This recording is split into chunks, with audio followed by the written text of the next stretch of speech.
Bismillahirrahmanirrahim. Assalamualaikum warahmatullahi wabarakatuh. Berita Al-Hijrah 4 Syakban 7 Mac bersama saya Adi Akmal Shahrom dan berikut tajuk utama malam ini. Naik bumbung kereta selamatkan diri.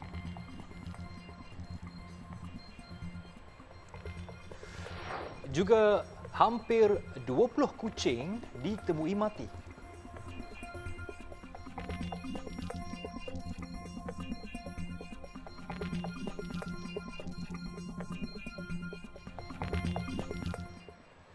Hujan lebat di sekitar ibu negara petang tadi menyebabkan beberapa kawasan rendah dilanda banjir kilat.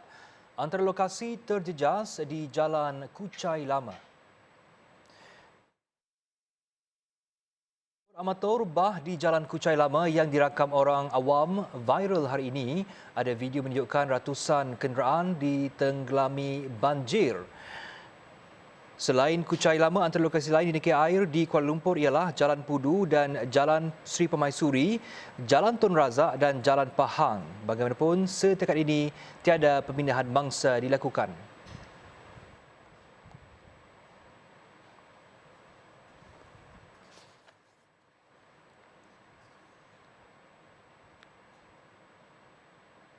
Dan berikut antara video dan gambar-gambar yang dikongsikan Jabatan Bomba dan Penyelamat Kuala Lumpur mengenai keadaan banjir dan operasi menyelamat di 7 lokasi bencana itu, antaranya di Kampung Periuk, Kampung Baru dan Taman Seri Petaling, Kuala Lumpur.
Lebih 10 juta ringgit kerugian dianggarkan dalam sektor penternakan dan pertanian di Terengganu akibat banjir baru-baru ini. Exco Pertanian Negeri Dr. Azman Ibrahim berkata, sektor penternakan ikan air tawar serta perusahaan sawah padi merupakan sektor yang paling teruk terjejas.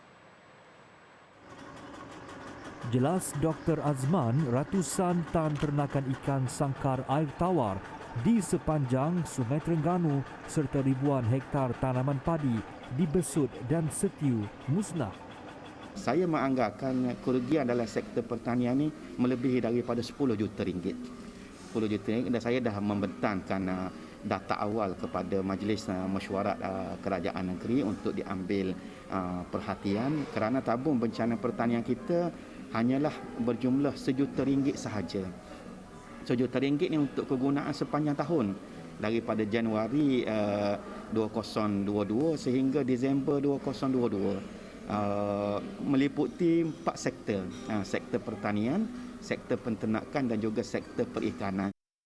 Bagaimanapun, nilai kerugian sebenar sedang dikenal pasti dan kesemua penternak serta petani yang terjejas akan dibantu menerusi tabung bencana pertanian negeri. Tambah Dr. Azman lagi, daerah yang paling terjejas dalam sektor pertanian adalah Setiu, Besut dan Hulu Terengganu yang juga merupakan daerah pertanian negeri. Baru-baru ini Berita Al-Hijrah melaporkan 23 penternak ikan sangkar di Kampung Beladau Selat dan Kampung Beladau Kepung, kerugian kira-kira 1.3 juta ringgit apabila ikan air tawar yang diternak mereka mati akibat banjir pada 27 Februari lalu. Air yang deras serta keruh menyebabkan ikan patin dan tilapia di dalam 63 buah sangkar di kampung tersebut yang berat keseluruhan 126 tan itu mati. Banjir yang melanda Terengganu sejak 25 Februari hingga 5 Mac lalu menjejaskan ke semua 8 daerah di Terengganu. Seorang pelajar yang disahkan positif COVID-19 maut selepas motosikal yang diboncengnya terbabas dan melanggar pembahagi jalan di kilometer 109.5 Jalan Ipoh Butterworth di Bagan Serai. Manakala penunggang yang juga positif virus itu mengalami patah tangan kanan. Ketua Polis Daerah Krian, Superintenden Marzuki Mat berkata, kejadian berlaku kira-kira pukul 11.30 malam semalam. Ia membabitkan mangsa Muhammad Haziq Haikal Husin, 16 tahun, manakala rakan sebayanya Muhammad Amirul Safwan Abdul Haris cedera parah. Difahamkan Muhammad Amirul menunggang motosikal berkenaan hanya menggunakan lesen L. Menurut Marzuki, kedua-dua pelajar itu menaiki sebuah motosikal jenis Yamaha Y15 dari arah Pekan Bagan Serai menghala arah Taiping. Tiba di lokasi kejadian, motosikal mereka terbabas dan melanggar pembahagi jalan menyebabkan kedua-duanya tercampak di atas jalan. Akibat daripada naas itu, Muhammad Haziq yang merupakan pembonceng motosikal cedera parah di bahagian kepala dan disahkan maut di tempat kejadian oleh pegawai perubatan. Kes disiasat di bawah Seksyen 41 Fasal 1 Akta Pengangkutan Jalan 1987.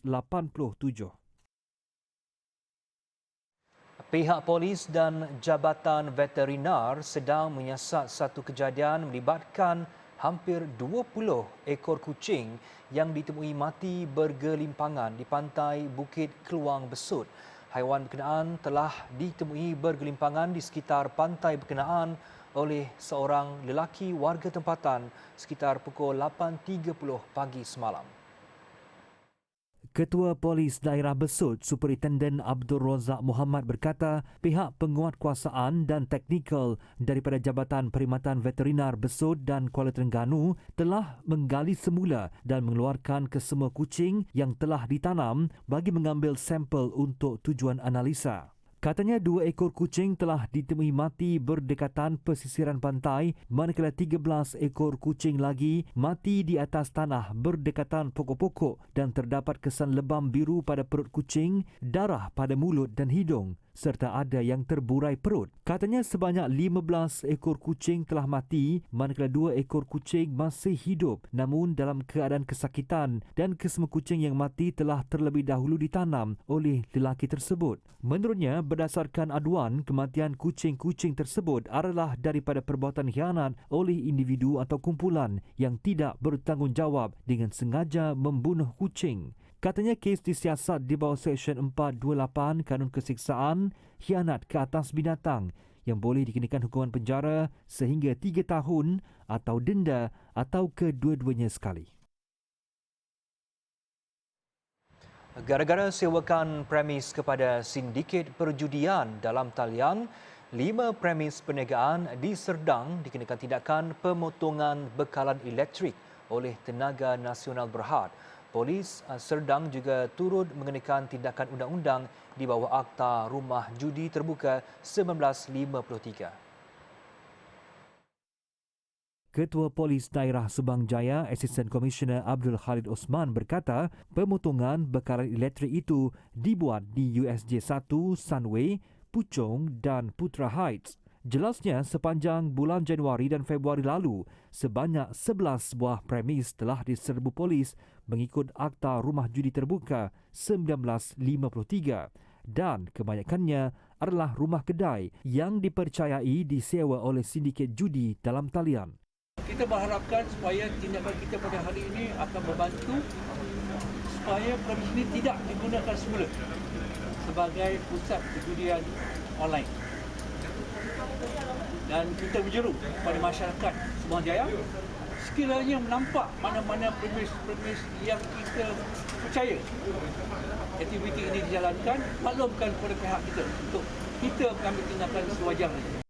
Operasi pemotongan bekalan elektrik akan diteruskan daripada semasa ke semasa sebagai langkah untuk memerangi kegiatan judi dalam talian. Pemilik premis yang mahu melakukan pemasangan semula bekalan elektrik perlu mendapatkan kebenaran polis terlebih dahulu sebelum TNB berbuat demikian. Mahkamah Tinggi Ipoh hari ini membenarkan bekas pengetua sebuah mahat tahfiz dibebaskan dengan jaminan RM20,000 sementara menunggu perbicaraan kes amang seksual dihadapinya. Namun Hakim Dato' Abdul Wahab Muhammad mengenakan beberapa syarat ke atas Azizul Yahya 30 tahun termasuk dilarang mendekati mangsa pada jarak 1 kilometer. Datuk Abdul Wahab juga memerintahkan tertuduh menyerahkan pasport dan perlu melaporkan diri di Ibu Pejabat Polis Daerah IPD Batu Gajah setiap bulan. Mahkamah kemudiannya menetapkan kes disebut semula pada 29 April depan. Media sebelum ini melaporkan Azizul dihadapkan ke Mahkamah Session Ipoh pada 28 Januari lalu atas 15 pertuduhan melakukan amang seksual ke atas 5 pelajar lelaki pusat itu tahun lepas. Dia bagaimanapun tidak dibenarkan diikat jamin selepas mengaku tidak bersalah sebaik semua pertuduhan dibacakan di hadapan Hakim Norita Muhammad Ardani. Tertuduh yang masih bujang didakwa melakukan perbuatan itu ke atas 5 pelajar berusia 12 hingga 15 tahun di sebuah mahat tahfiz dalam daerah Batu Gajah antara Februari hingga Oktober 2021. Bagi pertuduhan pertama hingga 14, tertuduh didakwa melakukan amang seksual fizikal dengan memaksa melakukan perbuatan di luar tabi'i. Tertuduh turut berdepan satu pertuduhan melakukan amang seksual bukan fizikal dengan cara menunjukkan video lucah yang bersifat seksual. Hakim Norita ketika itu tidak membenarkan tertuduh diikat jamin. Namun pihak pembelaan kemudian memfailkan permohonan bagi jaminan di Mahkamah Tinggi Ipoh.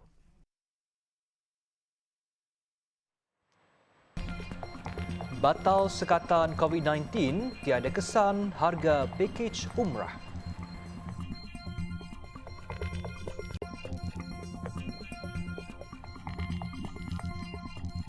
Bertemu kembali. Pembatalan beberapa sekatan COVID-19 oleh Kerajaan Arab Saudi tidak memberi kesan besar terhadap harga pakej umrah domestik. Ketua Pegawai Eksekutif Tabung Haji Travel and Services Yang Berhad, Datuk Ahmad Ruzman Razali berkata, ia kerana penjimatan kos tersebut hanya melibatkan ujian PCR pra-penerbangan yang diwajibkan sebelum ini berjumlah sekitar RM90 hingga RM150. Kita dah review tentang ghosting ni. Jadi semua kos adalah sama lah. Contohnya kos besar yang sepanjang COVID ni adalah kos insurans. Jadi insurans melindungi kita daripada COVID tu masih kekal. Jadi hanya satu je kos yang kita nampak boleh jimat iaitu kos PCR test lah. Sekiranya KKM nanti setuju tak perlu PCR test, maka penyimatan dia adalah penyimatan untuk keputusan negatif tadi. Contohnya lah awal-awal dulu kita ada PCR test yang kos dia lebih kurang dalam 150, 170. Kita ambil juga yang salah dua test tu tapi di klinik-klinik yang diperakui oleh KKM, maka kos dia lebih kurang RM90. Jadi kalau saving pun is that RM90 lah, or RM150, macam tu je lah saving dia. Kos-kos lain masih kekal seperti sedia ada lah. Bagaimanapun tambahnya ujian saringan PCR sebelum penerbangan pulang dari Tanah Suci ke Tanah Air masih dikuatkuasakan oleh Kerajaan Arab Saudi. Jelasnya lagi, syarat vaksinasi bagi mengerjakan umrah masih diwajibkan Kerajaan Arab Saudi, iaitu lengkap 2 dos vaksin Pfizer dan AstraZeneca. Dalam pada itu, penarikan semula sekatan COVID-19 oleh Arab Saudi, umat Islam dari seluruh dunia kini dibenarkan menunaikan umrah tanpa had masa, bagaimanapun dengan menggunakan aplikasi Tawakkalna dan Iktamarna. Selain itu, had umur bagi mendapatkan visa umrah turut dilonggarkan iaitu kepada 7 tahun. Menurut Datuk Ruzman lagi, berikutan pembatalan sekatan tersebut, Jemaah dibenarkan menunaikan solat di Masjidil Haram tanpa memerlukan permit, sama seperti di Masjid Nabawi. Jabatan Perdana Menteri Hal Ehwal Agama melalui pelbagai agensi di bawahnya memperuntukkan sebanyak 1.7 juta ringgit bagi membantu penduduk Terengganu yang terjejas banjir baru-baru ini. Menterinya Senator Dato' Idris Ahmad berkata melalui peruntukan khas tersebut, lebih 7,000 isi rumah yang terjejas banjir di negeri itu akan menerima pelbagai bentuk bantuan termasuk wang tunai dan barangan keperluan harian. Bajet bantuan berkenaan akan disalurkan kepada agensi-agensi terlibat di negeri ini seperti Majlis Agama Islam dan Adat Melayu Terengganu MAIDAM, dan mereka akan mengagihkan kepada bangsa-bangsa di Terengganu.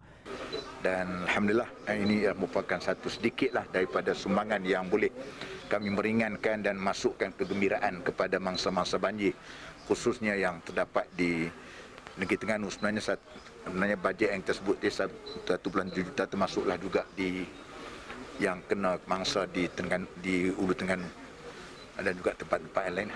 Beliau ditemui media selepas menyempurnakan Majlis Penyampaian Tabung Musaadah Banjir Jabatan Kemajuan Islam Malaysia JAKIM di Kemaman siang tadi. Pada majlis tersebut, Dato' Idris menyampaikan bantuan wang tunai sebanyak RM300 dan barangan keperluan harian kepada setiap 200 mangsa banjir di sekitar daerah tersebut. Tabung Baitul Mal Sarawak TBS meluaskan peranannya dengan membantu para usahawan kecil dan sederhana tempatan di negeri itu. Menurut pengurus besarnya, Datuk Abang Muhammad Shibli Abang Naili, usaha itu dilakukan dengan menganjurkan aktiviti keusahawanan dengan memanfaatkan Majma Mall Arkham 10, fasiliti yang dimiliki sepenuhnya oleh TBS. Kami yang mempunyai fasarana seperti ini, kita juga ada keprihatinannya. Kita nak pastikan bahawa mereka boleh terus meneruskan jualan-jualan mereka, kerana selama ini mereka menggunakan secara online. Saya dipahamkan about 60% dalam kalangan mereka yang sentiasa secara online. Tapi hari ini bila ada ruang dan peluang seperti ini, saya dapati mereka begitu happy lah, bergembira, kerana inilah masanya mereka dapat bertemu dengan peminat-peminat dan juga pelanggan-pelanggan mereka yang suka nak melihat produk ini secara nyata. Beliau berkata demikian selepas melakukan kunjungan ke Cat City Fest yang berlangsung selama 4 hari di Majma Mall Arkham 10. Fasiliti berkenaan katanya sesuai untuk menampung kapasiti pengunjung dengan pematuhan protokol kesihatan terkini Kementerian Kesihatan. Festival tersebut menghimpunkan sehingga 68 vendor yang menjual pelbagai produk khasnya untuk penggemar pakaian bundle. Sementara itu, penganjur Cat City Fest Muhammad Aidil Muhammad berkata pihak Baitul Mal berjaya menghidupkan kembali tradisi konvensional usahawan yang berniaga secara fizikal.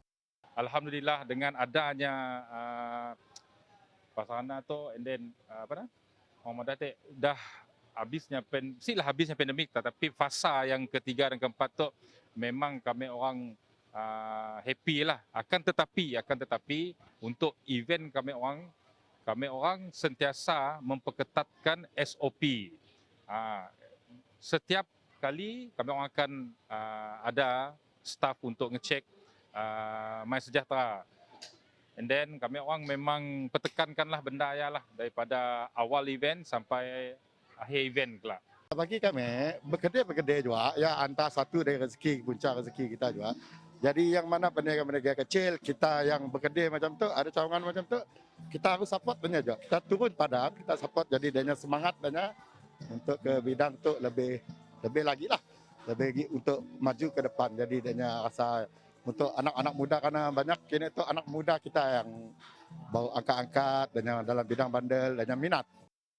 Walaupun kapasiti terhad kepada 300 pengunjung pada satu masa, pihak vendor kini lebih yakin untuk kembali secara fizikal kerana ia mudah memenuhi kehendak pelanggan dalam urusan jual beli.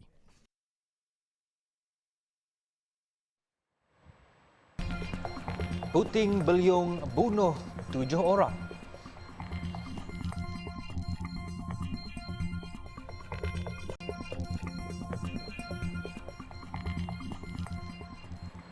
Bertemu kembali, krisis di Ukraine masih belum menunjukkan tanda akan reda.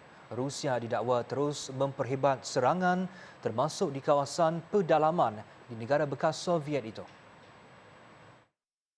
Media tempatan melaporkan berlaku serangan udara tentera Rusia di sebuah perkampungan berhampiran Chernihiv. Serangan mengakibatkan kediaman penduduk terbakar. Penghuni rumah berkenaan bagaimanapun sempat menyelamatkan diri. Dia didakwa terdengar 2 letupan sebelum rumahnya dijilat api. Sementara itu di Kharkiv, sebuah apartmen musnah sepenuhnya dipercayai akibat serangan tentera Rusia. Wartawan AFP yang meninjau apartmen itu menjumpai 2 mayat di kawasan berkenaan. Turut menjadi sasaran sebuah kompleks sukan Universiti Kebangsaan Kharkiv. Dalam pada itu, agensi berita Al Jazeera melaporkan Moskow bersetuju untuk membuka koridor kemanusiaan di beberapa bandar di Ukraine, termasuk Kiev, Kharkiv, Mariupol dan Sumy. Menerusi kewujudan koridor itu, Rusia akan melaksanakan gencatan senjata sementara bagi membolehkan proses evakuasi penduduk tempatan. Di Amerika Syarikat, sekurang-kurangnya 7 orang termasuk 2 kanak-kanak dilaporkan maut selepas puting beliung melanda beberapa daerah di Iowa. Insiden tersebut turut memusnahkan harta benda penduduk dan menyebabkan 10,000 orang terputus bekalan elektrik. Menurut agensi kecemasan tempatan, sehingga semalam terdapat 4 mangsa lain yang mengalami kecederaan dan telah menerima rawatan di hospital. Selain harta benda, kebanyakan jalan raya juga terhalang akibat pokok tumbang selepas insiden terbabit. Semasa kejadian difahamkan kelajuan angin dicatatkan antara 218 hingga 266 km sejam. Selain Iowa, amaran puting beliung turut dikeluarkan di kawasan Arkansas, Tenggara Oklahoma dan selatan Missouri. Menurut pihak berkuasa, puting beliung itu merupakan antara yang terburuk selepas puting beliung yang berlaku pada Mei 2008 yang meragut 9 nyawa. Masih di Amerika Syarikat, kebakaran hutan yang berskala besar di Florida memaksa lebih 1,000 penduduk termasuk penghuni pusat jagaan warga emas berpindah ke penempatan sementara. Sekurang-kurangnya 12 buah kediaman rosak manakala 2 buah rumah hangus dijilat api.